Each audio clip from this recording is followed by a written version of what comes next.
Hello friends, इस video में वैसा क्वेश्चन हम सीखेंगे जब दो वस्तुओं का क्रय मूल्य या विक्रय मूल्य एक समान हो और उन दोनों वस्तु को x% लाभ और x% ही हानि पे यदि हम बेचें तो क्या होगा।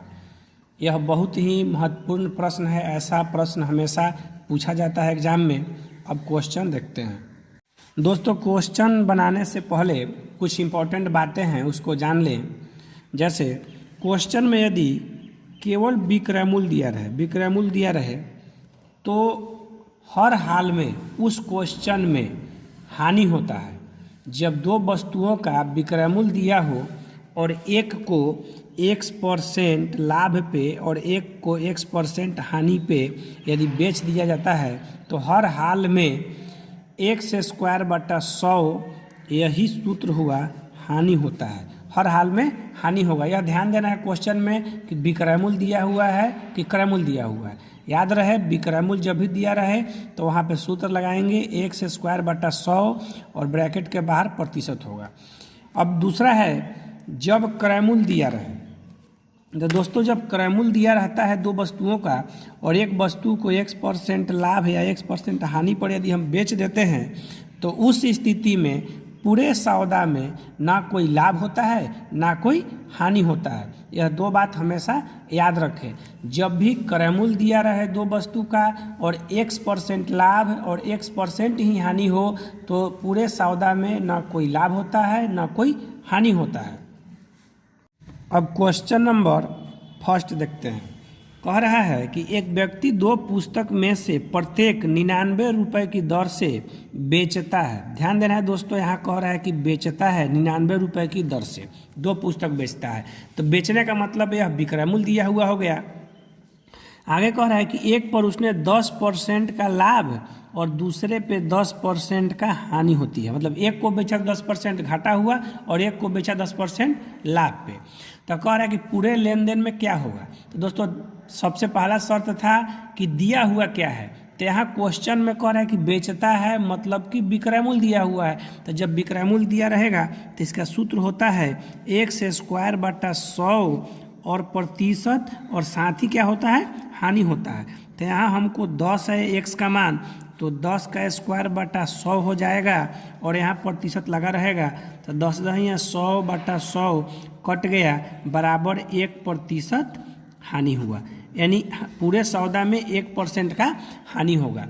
अब दोस्तों, इसमें एक और इम्पोर्टेंट बात है। यदि इसी में आपसे पूछ दे कि वस्तु का क्रय मूल्य कितना है तो यहाँ ध्यान देना है। जब वस्तु का क्रय मूल्य पूछ दे तो ध्यान देना है कि 99 रुपये के हिसाब से वस्तु बेचा है 2, तो इसमें 2 से गुना कर देंगे तो यह मेरा आ जाएगा 198।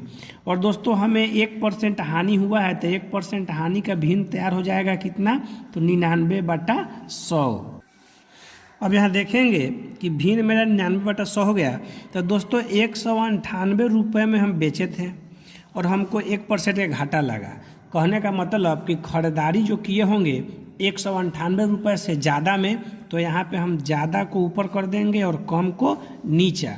99 से 198 कट जाएगा 2 बार में, मतलब यहाँ पे 200 रुपये इसका क्रय मूल्य हुआ। अब क्वेश्चन नंबर 2 देखते हैं। क्वेश्चन नंबर 2 कह रहा है कि मोहन 2 रेडियो में से प्रत्येक को 550 रुपये में खरीदा। ध्यान देना है दोस्तों, यहाँ कह रहा है 550 में खरीदा। खरीदा का मतलब हो गया कि क्रय मूल्य हमको दिया हुआ है। कह रहा है कि एक को 15% लाभ पर और दूसरे को 15% हानि पे। तो पूरे सौदा में मोहन को कितना % का लाभ या हानि हुआ। तो सबसे पहले ही बताया गया है कि जब क्वेश्चन में क्रय मूल्य दिया रहे, जैसे यहाँ खरीदारी के बात है, क्रय मूल्य दिया हुआ है, कितना में बेचे हैं यह नहीं दिया हुआ है। तो जब भी क्रय मूल्य आ जाए तो पूरे सौदा में ना कोई लाभ होता है ना कोई हानि होता है। तो इसका आंसर होगा ना कोई लाभ होगा और ना कोई हानि। यही इसका आंसर। विकल्प भी आएगा तो उसमें एक विकल्प जरूर दिया रहेगा, ना लाभ ना हानि। क्वेश्चन नंबर 3 देखते हैं। यह एक एक्स्ट्रा टाइप है। इससे भी क्वेश्चन बहुत ज़्यादा एग्जाम में पूछा जाता है, इसको भी सीख लें। कह रहा है कि राम ने एक घड़ी 10% लाभ पर सोहन को, यानी 10% लाभ पर सोहन को, कहने का मतलब है इस टाइप में ए ने बी को, बी ने सी को, सी ने डी को, इस तरह का क्वेश्चन का यह टाइप है। यह बहुत ही इंपॉर्टेंट है, बहुत ज़्यादा एग्जाम में आता है। जैसे अब क्वेश्चन को देखते हैं। राम ने एक घड़ी 10% लाभ पर सोहन को, सोहन ने 5% हानि पर गीता को, गीता ने 20% लाभ पर इतना रुपए में 12,540 रुपये में सीता को बेच दिया। तो राम ने इस घड़ी को कितना में खरीदा।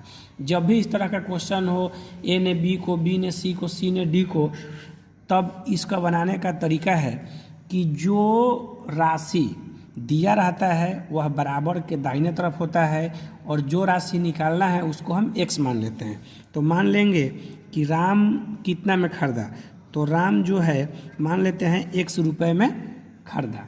अब इसके बाद क्या करेंगे, गुना का चिन्ह देंगे और जो भी प्रतिशत दिया है उसका भिन्न तैयार कर लेंगे। तो सबसे पहला है 10% लाभ का, तो यह हो जाएगा 110/100। इसके बाद है 5% हानि का, तो यह हो जाएगा 95/100। इसके बाद भिन्न है 20% लाभ का, तो यह हो जाएगा 120/100।